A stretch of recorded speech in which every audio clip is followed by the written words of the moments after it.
Welcome back to day 8 of my 12 days of Christmas challenge, everyone. All right.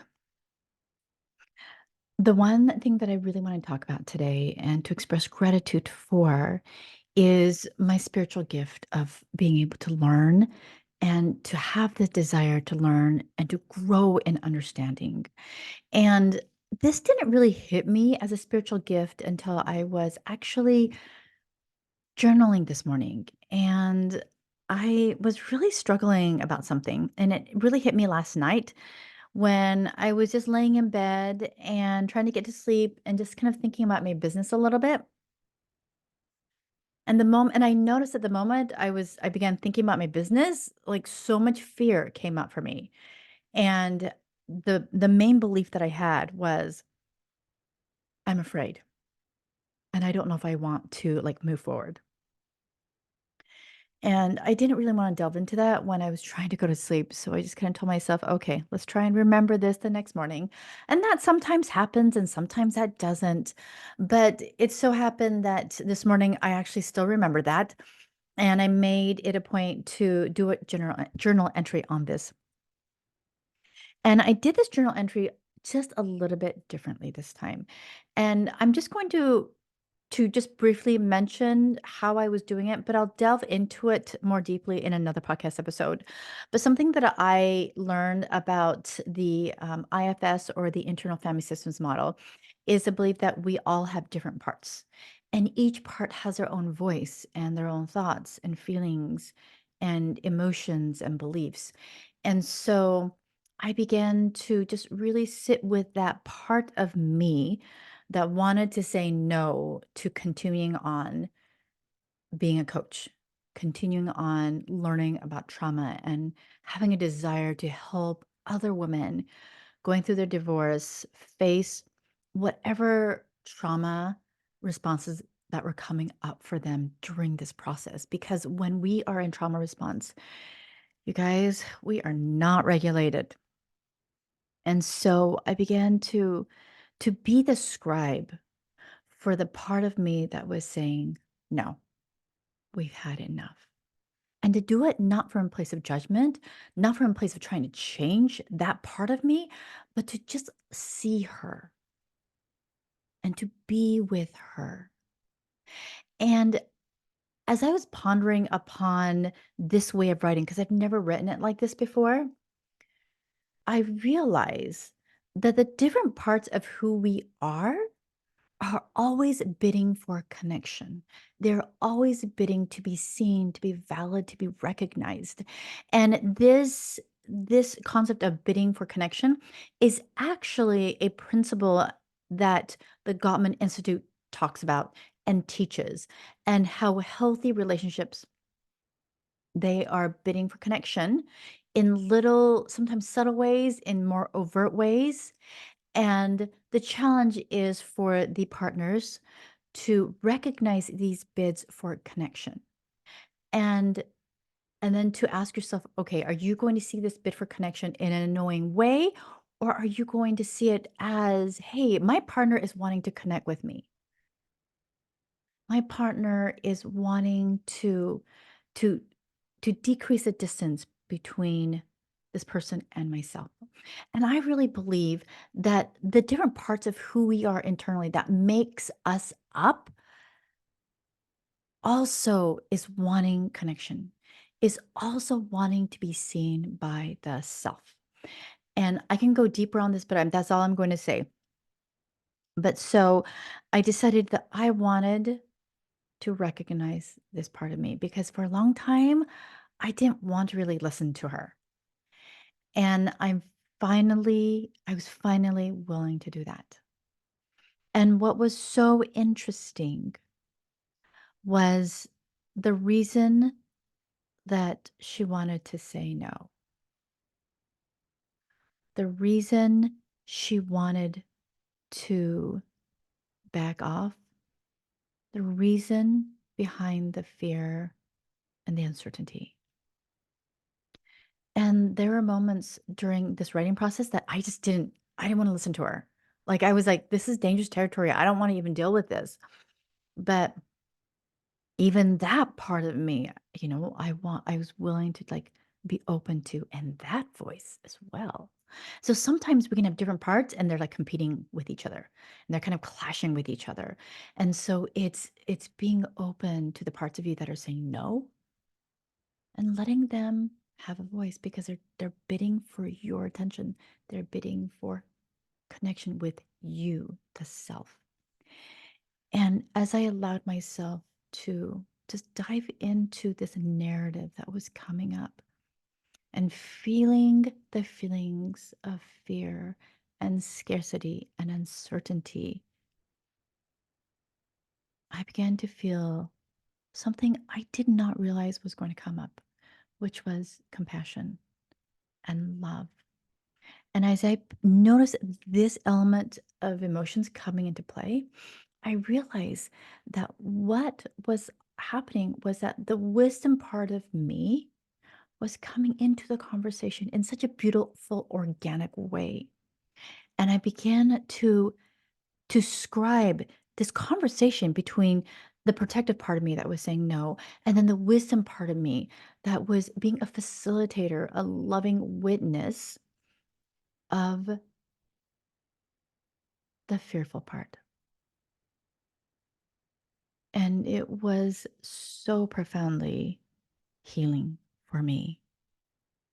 And what came up through this conversation was that one of my spiritual gifts is my desire to learn. It's my desire to better myself. And I'm not bettering myself because I'm thinking I'm not enough or that I or any of that narrative. That's not at all. But that I just feel this desire to draw closer to my heavenly parents and to my Savior Jesus Christ, and to really push myself to have the attributes that they have, regardless of the many times I fail and I succeed. But when I am trying, when I'm being open to feedback, I am opening my heart. I am being vulnerable because I have such a desire for growth. And I truly believe this is a spiritual gift for me. And I'm super grateful that God knew this about me. And that is why he has been challenging me to do certain things. That's why he has been putting things in my path because he knew that I have this propensity to grow. I have this propensity to learn. And for that reason, I also have a desire to teach you and to share with you what I'm learning and how you can begin to utilize this within your own circumstance, especially if you're going through a separation divorce. And maybe whoever you are, you're listening to this and you're not going through anything like that. And that's awesome too, because these principles are applicable to everybody that has a desire for growth, that has a desire to really tap into their wisdom, into the inner divine that is within each one of us and within you.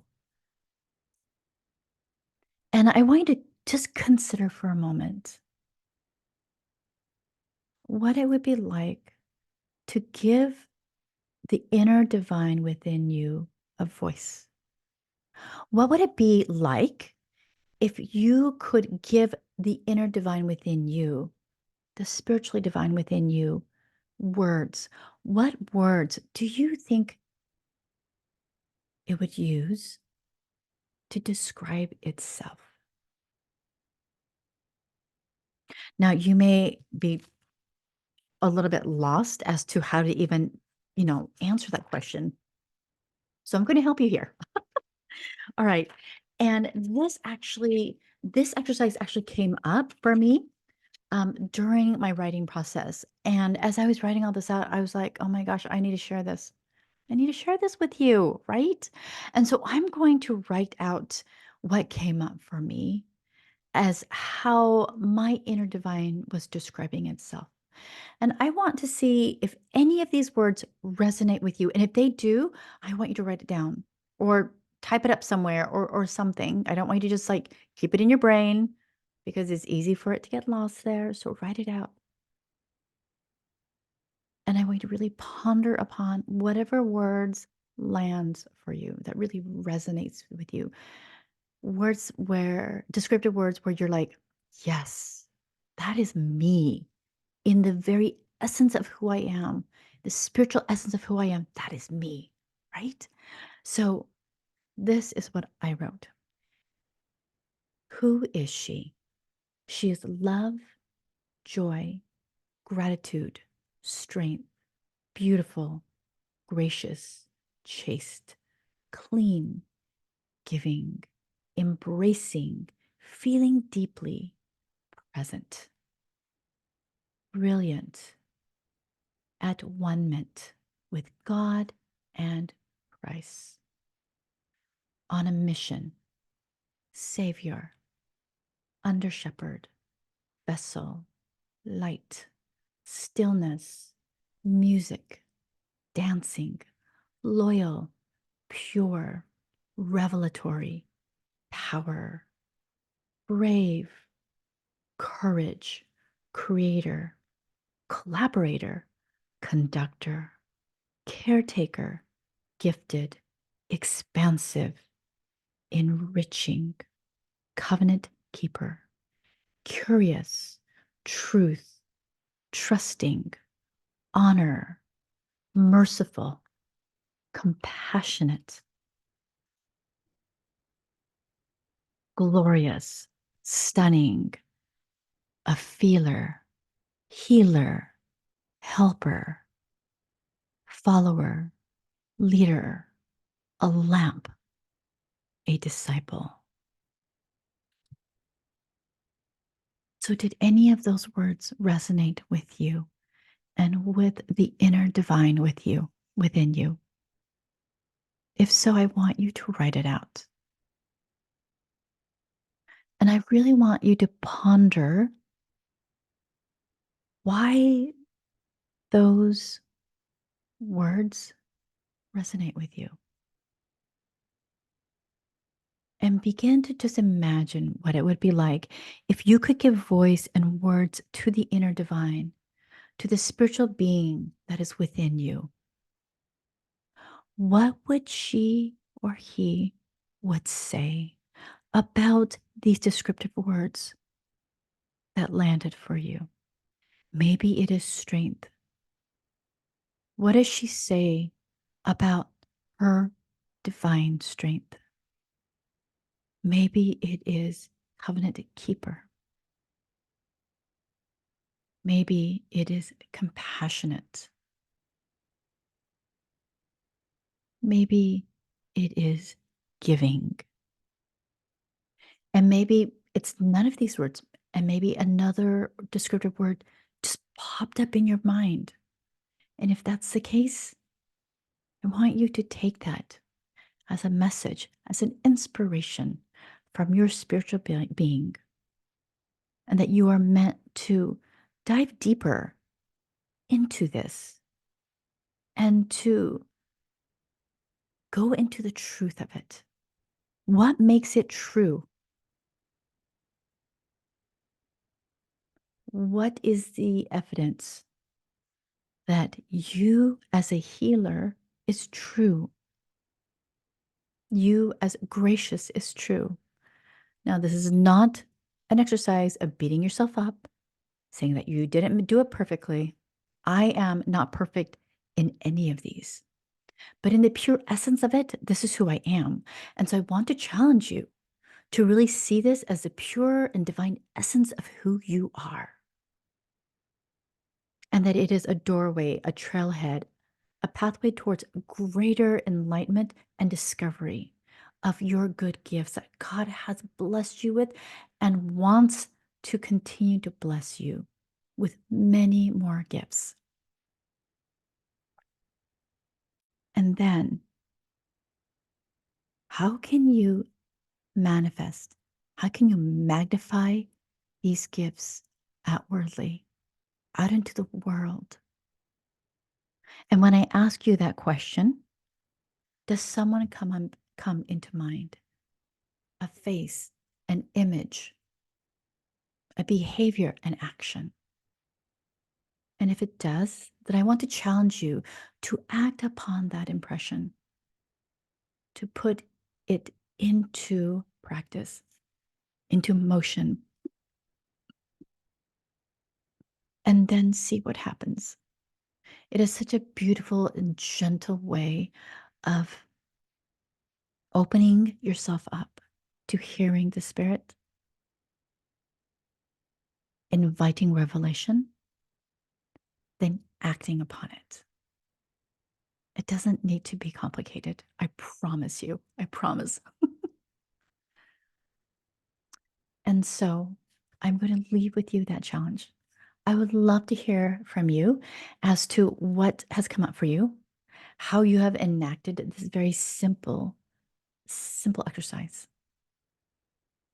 And if you're struggling with it, that's okay too. I'm here to help you out. And so thank you again for coming back on here for day 8. And if you have not already started following me, if you have not already hit the subscribe button, please do so before this podcast episode is over. All right? All right. I'll talk to you tomorrow. Take care. Bye.